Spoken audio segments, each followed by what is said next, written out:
මගේ මතේ අනුව නම් සාර්ථකයි.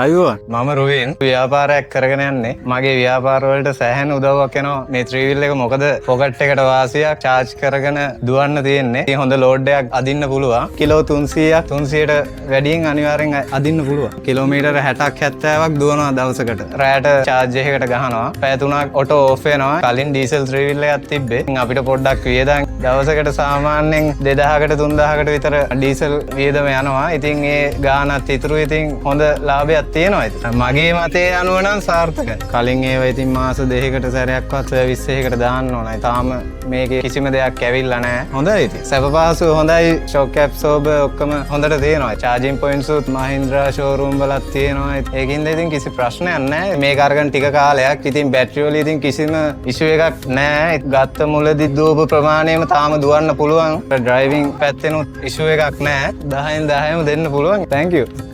Super driver winner.